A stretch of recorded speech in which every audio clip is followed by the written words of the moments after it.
Hi, I'm Amina, Beye, and I'm your host. And I'm Payton, Unnerstall, and I'm your co-host. And today we're going to be digging into why parents are so worried for their teens going out late.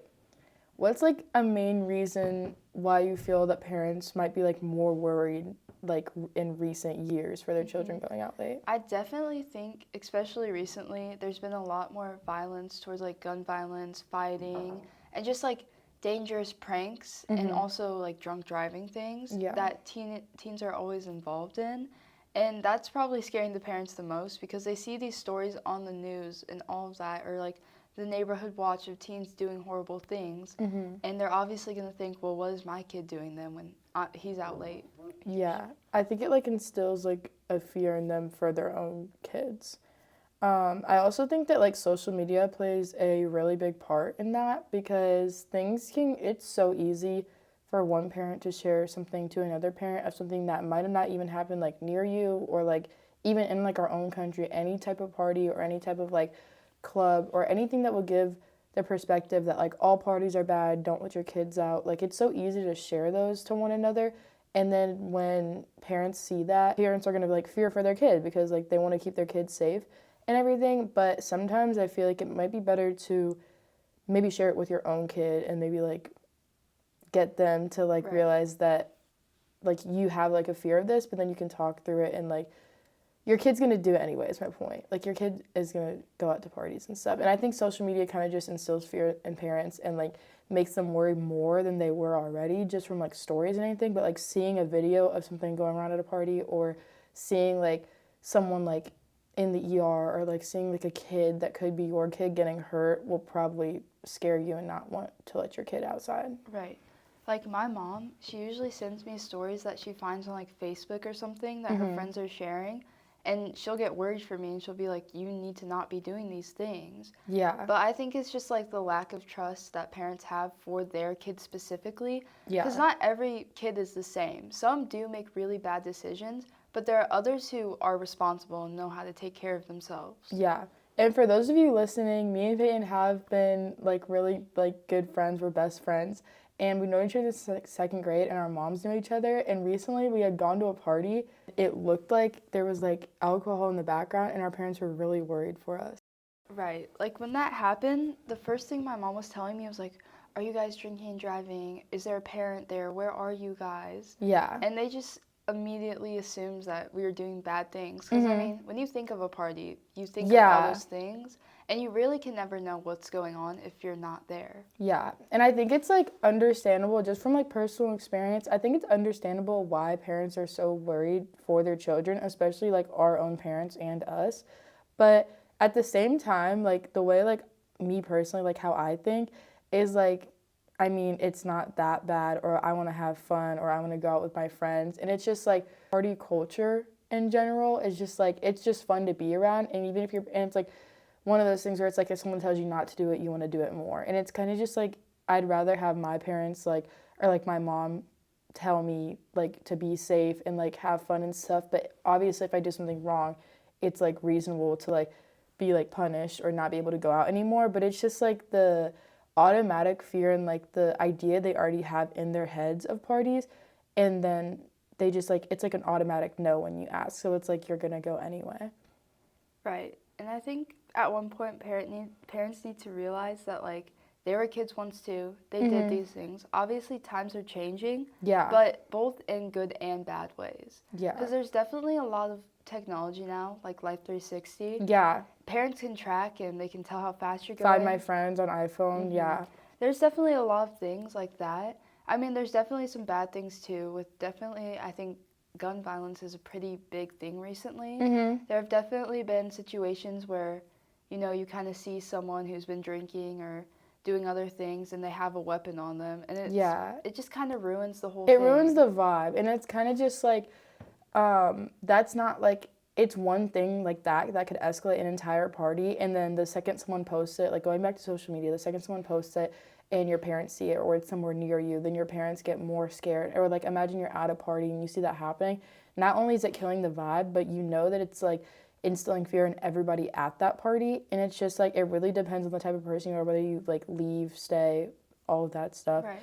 And I don't know. It just really depends on like the circumstances of a certain place. Obviously, like for us, like there's been a lot of like party group chats. One of our friends, we have a good friend who goes to our school. His mom asked if there was like an app for parties. She asked if there was like an app because she saw someone post something about like making an app for kids to like find parties and go to them. And I was like, no, Ooh. there's not an app. I was like, no. Yeah. But like just like that, it's like you can see how like social media really like affects all of that.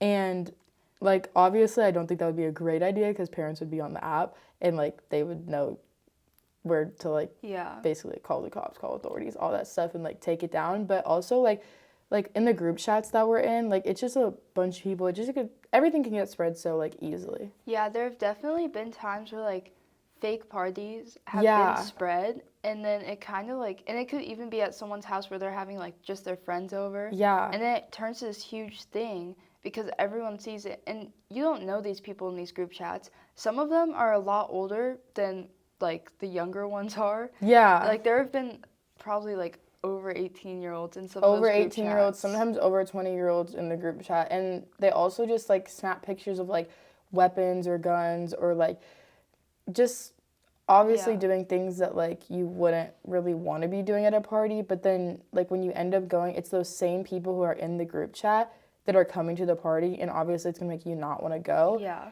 And yeah, so it's totally understandable like that bad things do happen at parties. But also from the parties that like me and Peyton have been to, some of them are really fun. Yeah. Like some of them we have like a lot of fun at, and I honestly would consider them like one of our best memories.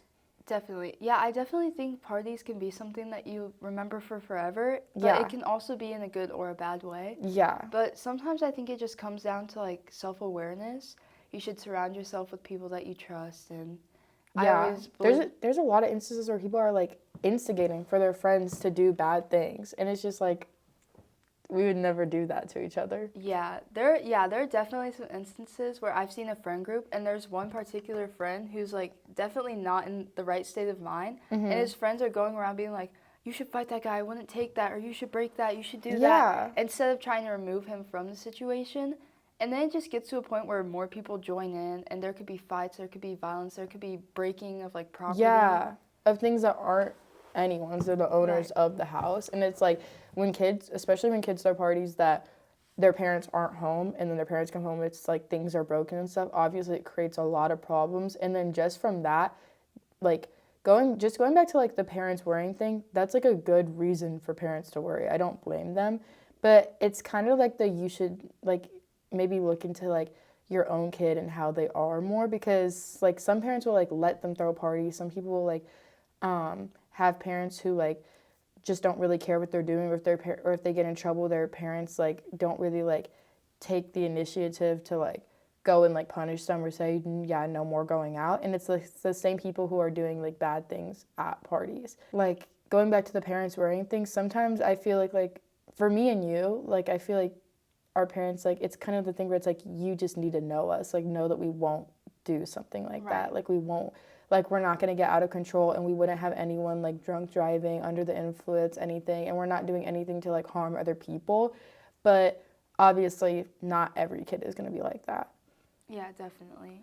Every kid is just like individually different, and so it's really just hard to tell. Like some people just don't trust their kids, Yeah. and I understand it. I get that a lot of kids do lie and stuff, but I think you should just, they need to have a sit down with their kid and I think get the how they idea, feel. yeah, I think the idea that your kid is just always lying is like more of like a parent perspective, and it's like not really that close to reality. Yeah, I think I stand by the fact that like strict parents create Sneaky kids, yeah. If you're open with your kid, if you're attempting to set boundaries, I completely understand that like if they break that boundary and if Yeah. they ruin it, you can definitely be stricter on them. But just giving them like Having chance. the automatic I don't trust you is kind of just like unfair to like your kid and like their future Right, yeah. experiences. Because for me, it's like you only live once. Like obviously I want to go out and do these things, but when Right. it's an immediate no, it kind of feels like you're like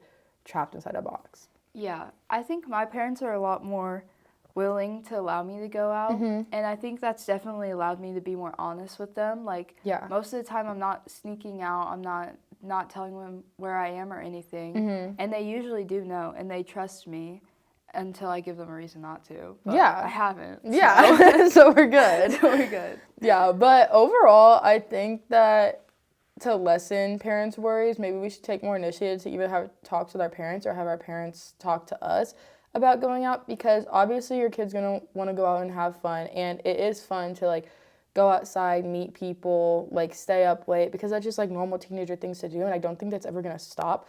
But there's definitely, like, ways to make it a lot safer rather than being scared, saying no, and then still having something bad happen to your kid or to one of your kids' friends or classmates or anything, because in the end, like, it is fun. Like, I'm going to continue to keep going to parties. Yeah, definitely. Yeah. Anyways, thank you guys so much for listening to our podcast. This is your host, Amina Beye. And your co-host, Payton Unnerstall. Signing out.